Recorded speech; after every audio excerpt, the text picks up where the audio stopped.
Oh yeah, that's a little bit of a story about, well, my experience with Digimon World and why I fell in love with Digimon World.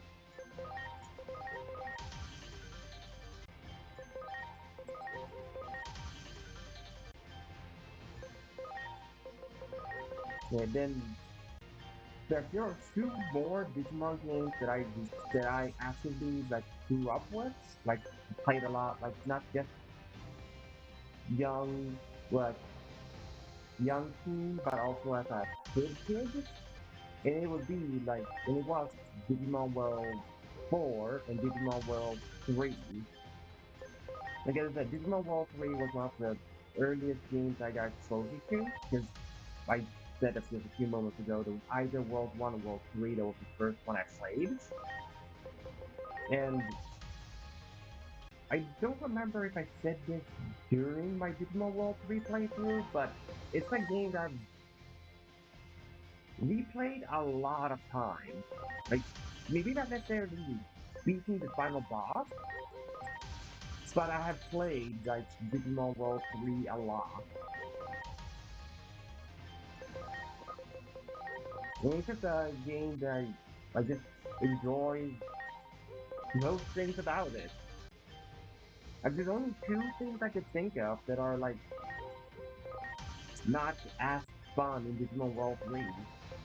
And that would be the tunnel, but they are a lot more manageable once you have a map on how the tunnel works. And then just some of the card battles. Not all of the card battles, like not all of them. Like the majority of the card battles are fun in World 3. But when it comes to those extra difficult enemies that have like four free buffs and then an additional program card that hurts you, when you play against those enemies, that the card game becomes not as fun because you have to, pray that you get the cards needed to be able to counter them, and they always get the set amount of cards every time.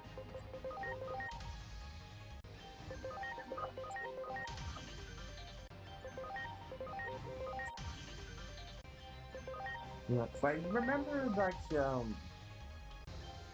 like my family members, but when they played World 3, that like for a long time they were just lost in the desert area, like Mobius Desert, because this is before the internet was, you know, really big. Like it's before that time.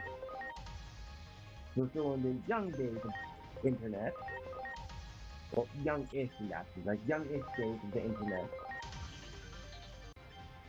And I think when our family members finally managed to like figure out how to leave the desert, that we or yeah, that they somehow managed to get the three partners pretty much we had in World 3 to like level 50 or something like that. And then the remainder of the game just became a cakewalk because, you know, of them becoming severely over leveled.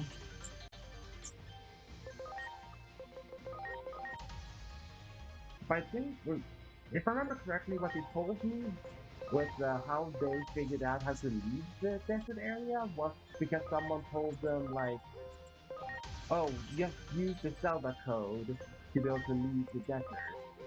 Like, that was how they figured out to leave. It's like, oh, the Zelda code. But I don't know from the top of my head the Zelda code, but I know, like, when Zelda first came out, like, there was a specific code you could do in the Zelda game, and then therefore got dubbed the Zelda code, and you do like similar pattern in other games. But that was how they figured out how to get through the desert area. And Wolf 4 is a game that gets a lot of dislike from the Digimon community. And I can see where like the dislike comes from with World 4. Like I can see it. However, I just remember having a lot of fun playing World 4 with my family. Because I That's how I managed to grow up with World 4, playing it in multiplayer and just having fun. Like we didn't even play World 4 seriously. We just, had fun, used whichever Digimon we wanted to use whichever weapon we wanted to, and then just like laughing a lot when we failed the jumping section as in the Death Valley.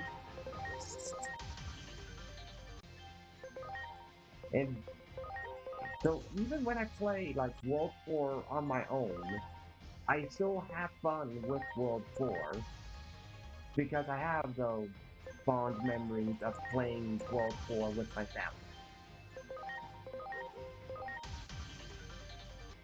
So when I do eventually play World 4 on the channel, like just know that in that playthrough, like if I were to ever get upset at something, because you know, maybe it would happen that I get upset at something, but if I do get upset at anything, it's never out of be like, ah, I just like the game or whatnot. It will just be, just a moment thing that I'm upset at, not the game as a whole.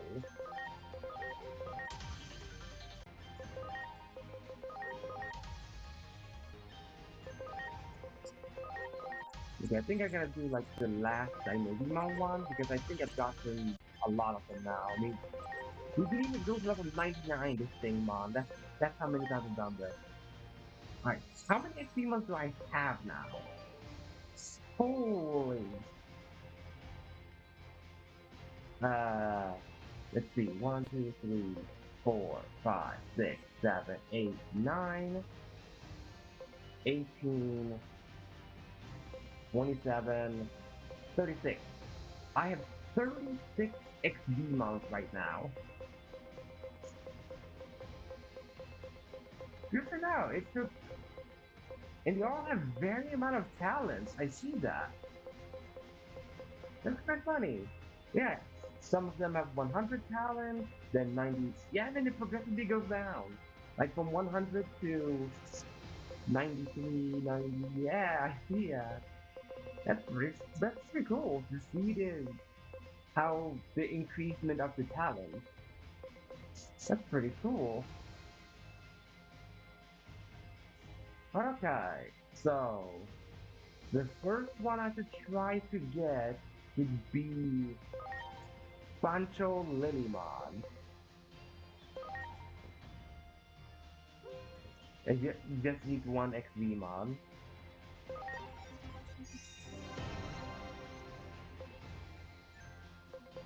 Alright, can Togemon Digivolve? Yep, you just needed one XVmon. Excellent. I need defense, spirit, and speed to become a Pancho Lilymon. Defense? That's not a stat Lilymon can get very high. What? But there's that. This what? Also, yeah, just like with the previous one with like the Blitzwing, Crescaruru, they can only Digivolve from one singular Digimon, the Bancho. So you can only get Bancho Thingmon through dual Beamons. There's no other way to get Bancho Thingmon.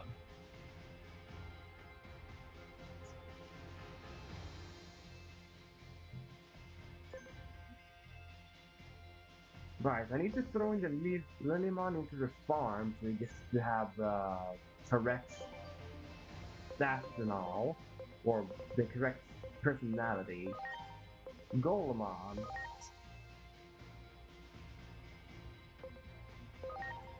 It gives you two ExVeemon's, so let's see how that goes.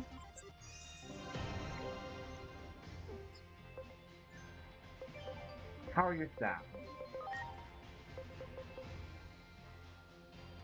Not even close, so I will not bother anymore. I'm just gonna turn him into Daring, just Golemon. In other words, I should do the same thing with this Mamemon. Or I'll try the Mamemon now.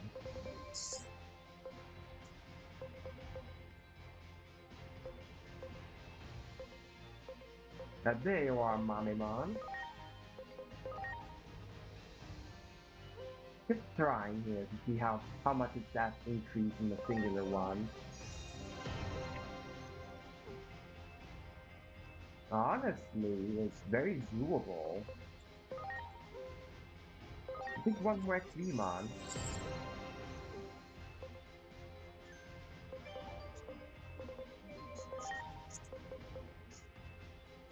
Yeah, one more ExVeemon. He just needs one more ExVeemon. And then he can Digivolve the Mamemon. We do need to change his personality. There we go. Now let's get Sancho Mamemon in town. Who is rideable? Famous Sancho Singmon.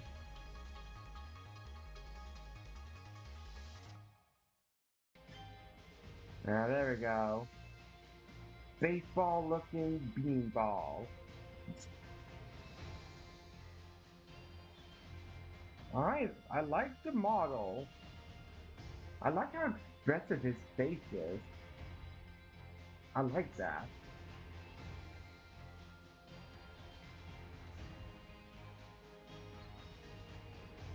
Alright, Golden Rush. Electric attack with increased damage to steel. Then Senbon Dokkan. Fire physical. If target is confused, increase damage and does extra damage to evil traits. Alright, so you want to use Phantom Mamemon with someone that can cause confusion. Because he cannot cause confusion himself, but he wants him to be confused for extra damage. Okay.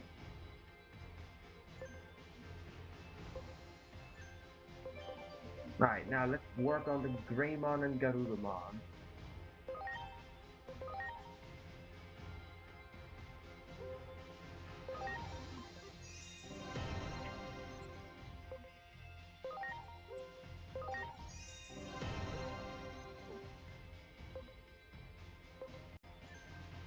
Is that enough to evolve into Werguru? It is. It is enough to become Werguru. Good. Show me Wergurumon. There we go. And we need speed and SP to become Metal Garurumon.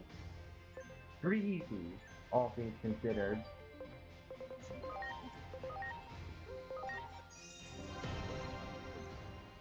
I think we're now to just need to evolve into yep. Super easy to get to that for Metal Garurumon. Super easy.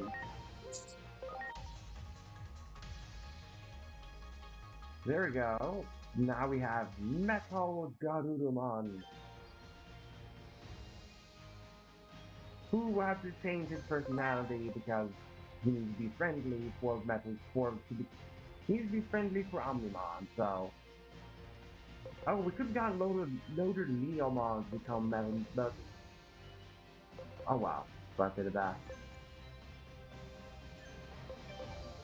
Now we load for the Greymon. Greymon, where are you? There you are. No, there you are. I think we just need one to become Metal Gray.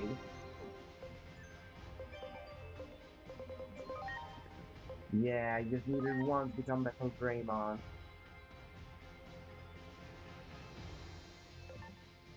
I think Skull Greymon could become Metal Greymon instead of War Greymon. So let's go to Skull Grey and see if I was correct with that.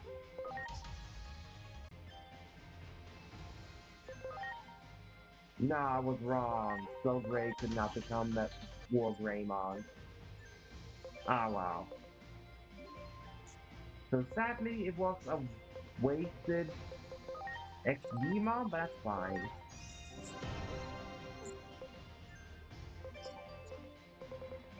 That's honestly fine.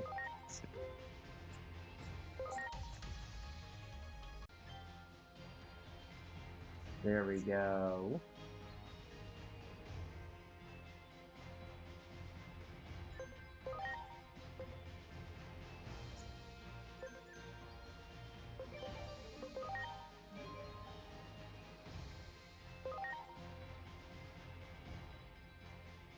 I think I'll do this. I'll do 3 ExVeemon's onto an ExVeemon and then load that ExVeemon to another Greymon and see how that goes.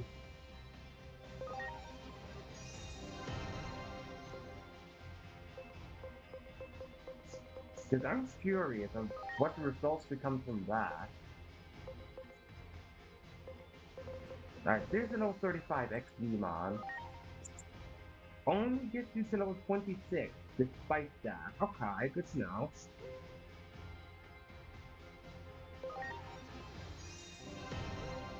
Ah, but you got a lot more stats from that one. Okay, so that's why you should do it. That's why you should get the ExVeemon onto the other ExVeemon so you can get bigger stats on the one that receives ExVeemon. I see now, I see. Right, but give me War Greymon. There is War Greymon.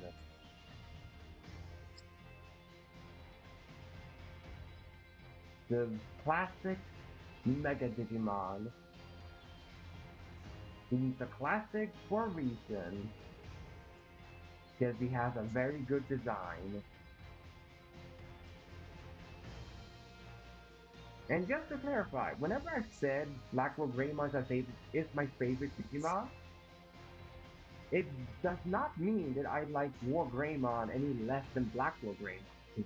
After all, Blackwell Greymon is just War Greymon, but with black coloring. So I still very much like regular War Greymon as well. It's just that the black coloration and the darker tints on the armor elevates the design even more, in my opinion at least.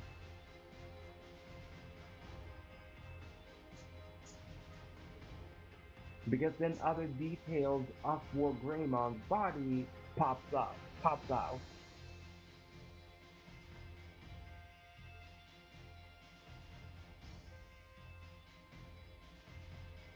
Welcome Raptor, and yes, that is the very good thing about Time Stranger, that they don't have defense penetration or intelligence penetration like in Cyber Sleuth. That more or less was a do or die for any of the Digimon. Like if they had penetration moves, they were instantly good. If they didn't have any, they were subpar. Which sadly, before Hacker's Memory, Omnimon was one of them. And where you actively downgraded if you went War Greymon to Omnimon because you lost penetration moves.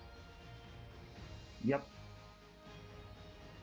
But luckily in this game, Omnimon is an improvement of War Greymon. But yeah, I also need to change his personality so I can get Omnimon. But now I have Melgurumon and Omnimon, so... Well, Melgurumon War Greymon, I meant to say. So now I can work towards getting Omnimon. Now, just to enhance my Digimon with the remainder ExVeemon's now. I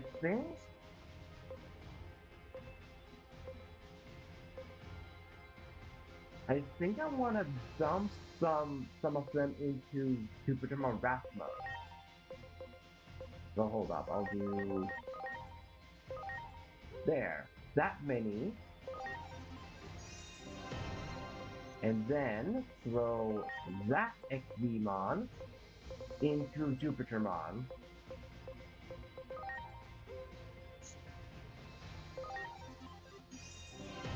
Ha! He got an improvement. Mainly, he became level 26, which means his stats are a lot better. So now he can actually be used for the final boss. Yes, I did use the ExVeemon trick. I did actually start doing the XP trick because of this during this playthrough. Because when I played this game on my own, I never did the XP trick. But in this playthrough, I am doing the XP trick because I decided to try it and then just happened to see like, yeah, it's super easy. You just get an infinite amount of XP and you just level up your Digimon that way. And the fact that two DLCs in, it's not passed out means this was intentional. Because if this would have been an oversight or a glitch, they would have patched it already and be like, oh, you don't get XVeemon's from Digimon to Dinobimon.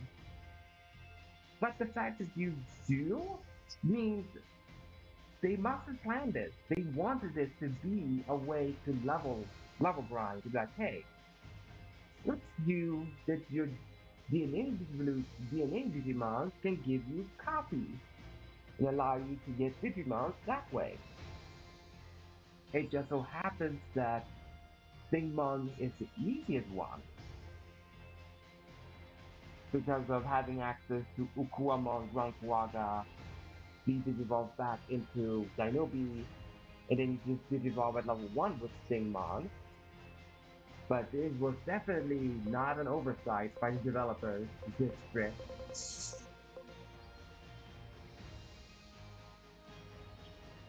Hmm.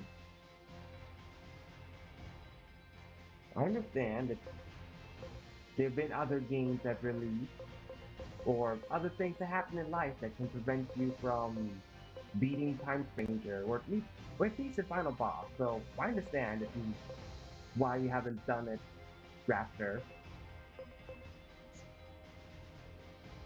Yeah, exactly. Like this was definitely intentional. This V monster.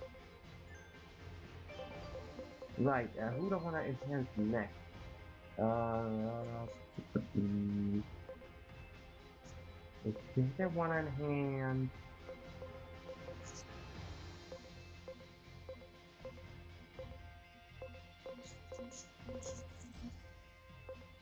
No, not Chaosmon. He's good with his stats. I think I want to enhance my Raydramon actually.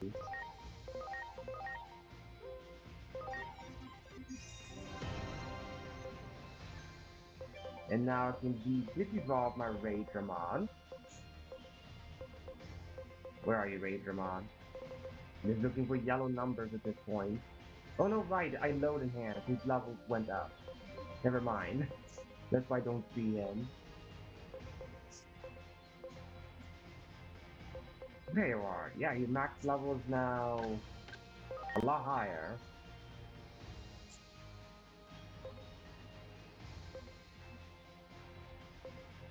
Oh yeah, the side quest dump is a bit ridiculous. That I can agree with. Like, it is absurd if it gives you like 20 plus quests right at the end game of Time Stranger. It is a bit annoying. Well, I definitely feel that if you got that you got annoyed by it. I understand completely.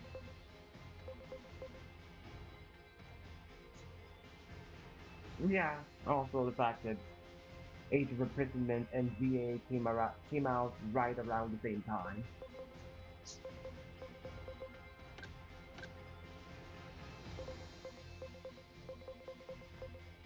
Maybe I just load the XVmon onto XVmon here, and then do this low 54 XVmon onto someone.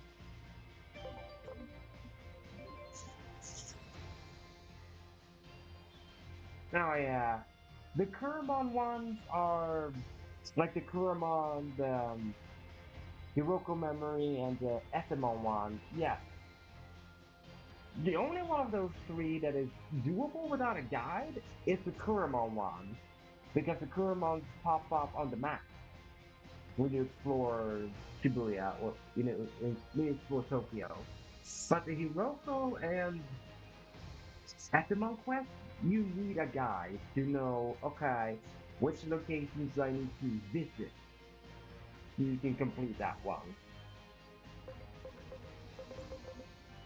Like that is one of the quests when I go, hey, use a guide for your own, just to make it easy for yourself.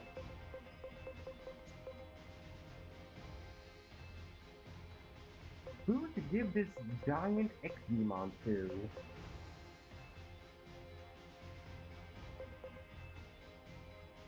You know, I do like Razormon. You know what? Let's give it to the Razormon, this giant ExVeemon.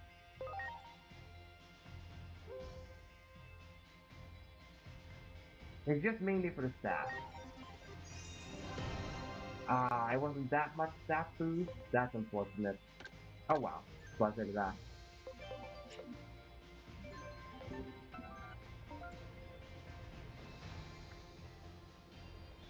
Yeah, it is unfortunate that the data mine of the DLC that it's been so accurate. It's very unfortunate. Like of what I've heard, I think Sword T has been like the only one that was not predicted from that leak. Because all the other Digimons that were there in the DLC were predicted from that leaker. Sword D, I think, was like the only one that wasn't. Like Sword D was the only thing he didn't get. He didn't get because he didn't. There weren't any pre-existing files of Sword D. So Sword D was like the only surprising DLC Digimon so far.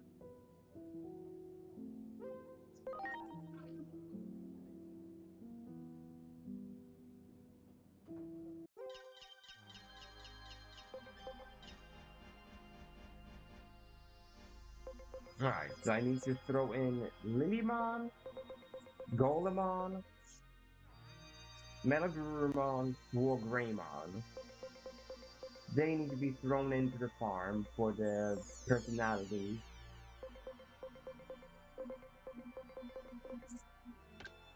And I think Wargreymon had to become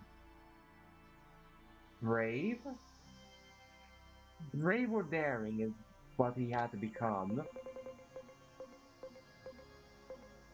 And then Melagurumon had to become friendly.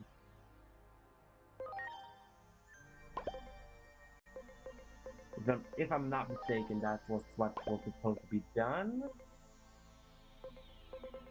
Lilymon, I think, was daring or reckless. Well, one of them.